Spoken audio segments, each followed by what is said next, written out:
और ये नमाज का भी महीना है।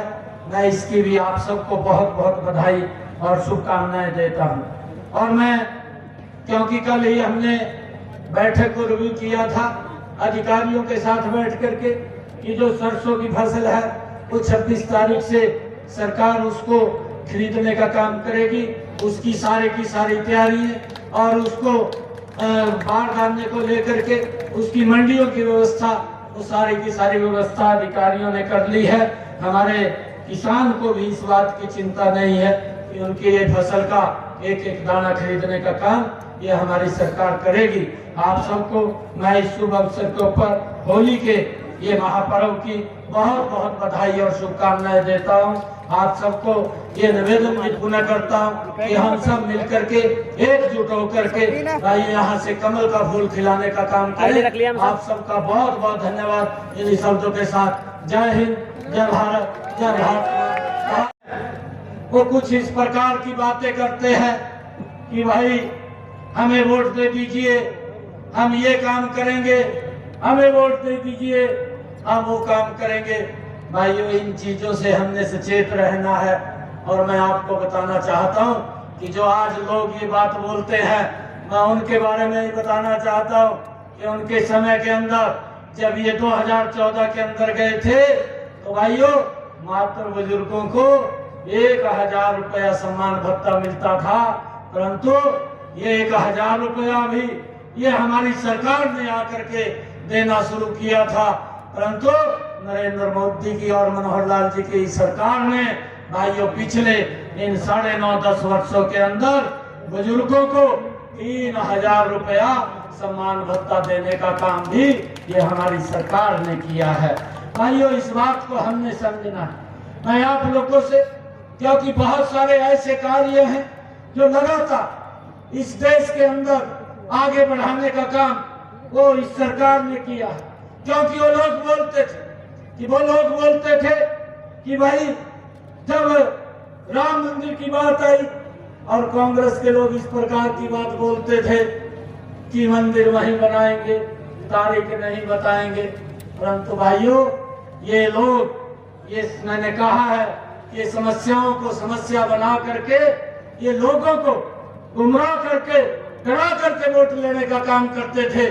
चाहे वो धारा 370 है, चाहे भगवान श्री राम के मंदिर की बात है, और चाहे बोडो के समझौते की बात है। इन समस्याओं का समाधान करने का काम भी इन 10 वर्षों के अंदर ये नरेंद्र मोदी की सरकार ने किया है। मैं आप सबको आज इस शुभ अवसर के ऊपर बहुत बहुत बधाई और शुभकामनाएं देता हूं।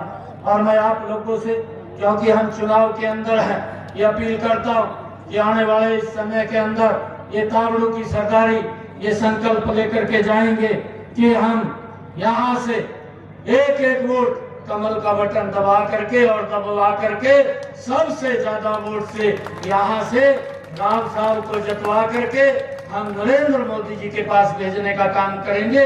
ये संकल्प हम लेकर के जाएंगे। और आज मोदी की सरकार ने किया है, ये सरकार की सोच है कि मेरे किसान की स्थिति में सुधार होना चाहिए, उसकी स्थिति मजबूत होनी चाहिए, उसकी इनकम बढ़नी चाहिए, उसके खर्चे कम होने चाहिए। और उसको लेकर के हमारी सरकार ने 6000 रुपया एक साल के अंदर किसान के खाते के अंदर पहुंचाने का काम ये प्रधानमंत्री किसान सम्मान निधि के माध्यम से किया है। और भाइयों, चाहे किसान को सुरक्षित करने का काम प्रधानमंत्री फसल बीमा योजना है, उसके माध्यम से हमारी सरकार ने किसान को सुरक्षित करने का काम ये पहली बार किया है। मुझे ध्यान में है, इस कांग्रेस के लोगों ने अगर किसान की फसल का खराबा हुआ है तो उन्होंने 10 वर्षों के अंदर मात्र 5800 रुपया मुआवजे का देने का काम किया। परंतु हमारी सरकार ने इन 9.5 वर्षों के अंदर अगर मेरे किसान की फसल का खराबा हुआ तो उसके खाते के अंदर 11,000 करोड़ रुपया पहुंचाने का काम वो हमारी सरकार ने किया है। भाई, ये सुरक्षा का भाव, सुरक्षित करने का कार्य और देश के अंदर देश को एक विकास की नई दिशा देने का काम इन 10 वर्षों के अंदर ये हमारी सरकार ने किया है। भाइयों, चाहे देश के अंदर धारा 370 जैसी समस्या है, लंबे समय तक जिस समस्या को लेकर के देश जूझ रहा था, आतंकवाद एलओसी क्रॉस करके 4 करोड़ से ज्यादा नरेंद्र मोदी ने हाउस बना करके चाबियां सौंपने का काम किया है। अगर किसी सरकार ने चिंता की है, नरेंद्र मोदी जी ने वह चिंता की है कि मेरी माताओं बहनों को शाम ढलने का, सूर्य ढलने का इंतजार करना पड़ता था, उन्होंने 11.5 करोड़ शौचालय बना करके वो देने का काम भी नरेंद्र मोदी की सरकार ने किया है। और भाइयों, जिस प्रकार से यह दुष्प्रचार किया जा रहा था कि किसानों की एमएसपी को बंद कर दिया जाएगा, अरे कोई भी योजना नरेंद्र मोदी ने चलाई है, उस योजना का विरोध सबसे ज्यादा आकर के इन घमंडिया गठबंधन के लोगों ने किया है। भाइयों, हमने समझना है कि एमएसपी को बंद कर दिया जाएगा, परंतु 2014 से लेकर के आज 2024 लगातार एमएसपी किसान को बढ़ा करके देने का काम वो नरेंद्र मोदी की सरकार कर रही है। और हमारी सरकार ने, मनोहर लाल जी की सरकार ने तो हरियाणा के अंदर 14 अन्य फसलें भी किसान की एमएसपी के ऊपर खरीद करके उसको लाभ पहुंचाने का काम किया है। परंतु कांग्रेस की जो सरकारें, चाहे वो राजस्थान के अंदर रही थी, चाहे वो पंजाब के अंदर थी, भाइयों वो तो सिर्फ गेहूं और धान की फसल खरीदते थे, बाकी तो कोई फसल एमएसपी पर नहीं खरीदी जाती थी। ये अगर एमएसपी पर खरीदने का काम किसी ने किया था तो हमारे डबल इंजन की सरकार ने किया था। भाई, हरियाणा के अंदर बिना पर्ची के, बिना खर्ची के आज 1,32,000 युवाओं को नौकरी देने का काम ये डबल इंजन की सरकार आदरणीय मनोहर लाल जी ने ऐसी नीतियां बनाई कि उसके कारण किसी माँ बाप को या बच्चे को किसी के भी दर के ऊपर जाने की आवश्यकता नहीं है। घर बैठे हुए ही बच्चे को वो नौकरी मिल जाती है। ये व्यवस्था अगर किसी ने की है तो ये हमारी डबल इंजन की सरकार ने की है। भाई,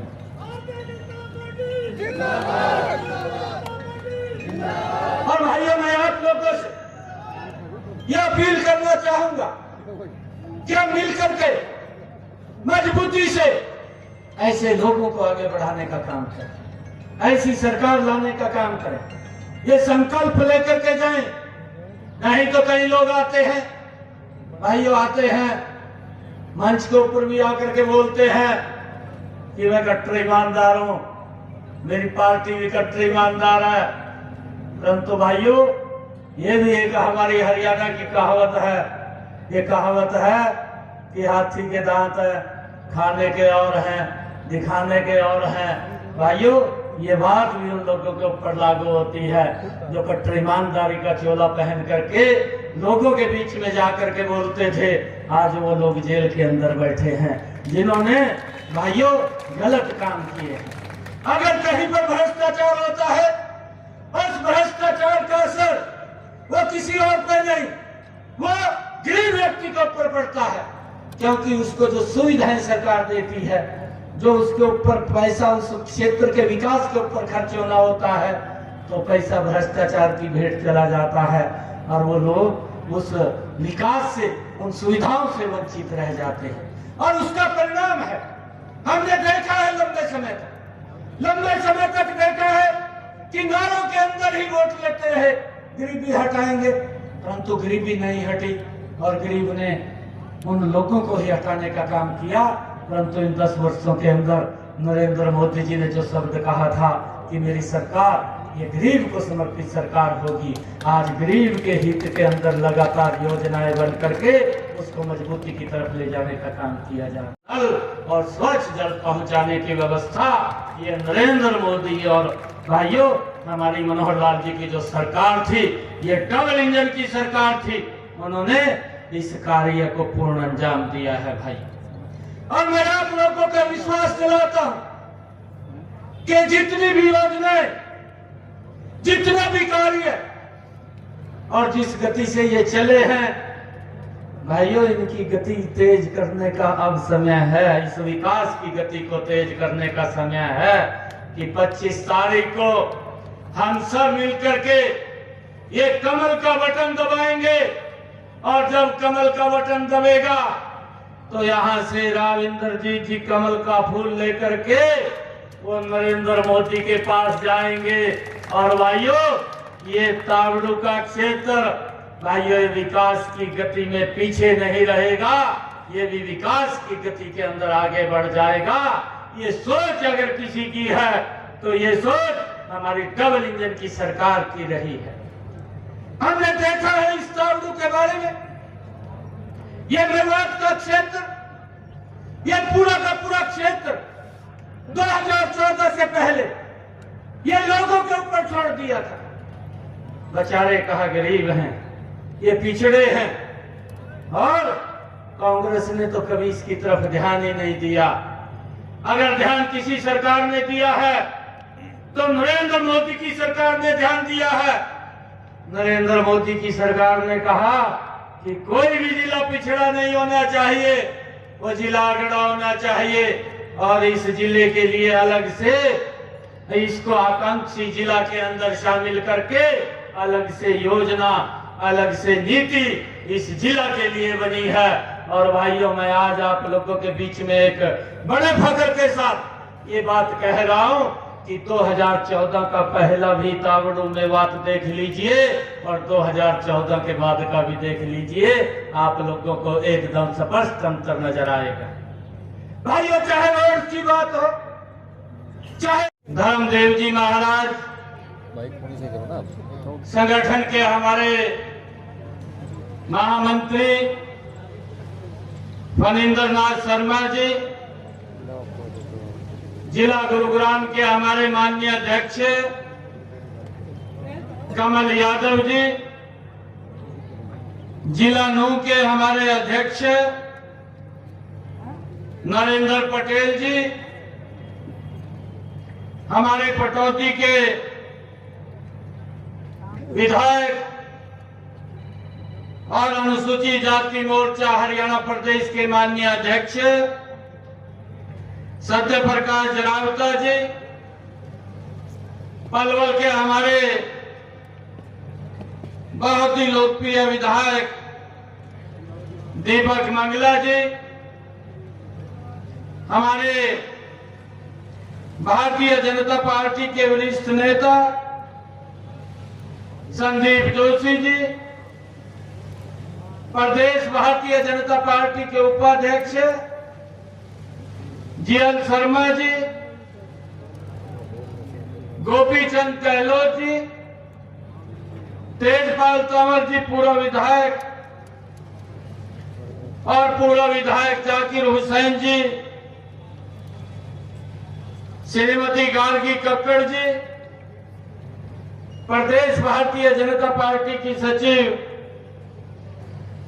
हमारी प्रदेश की महिला मोर्चा की माननीय अध्यक्षा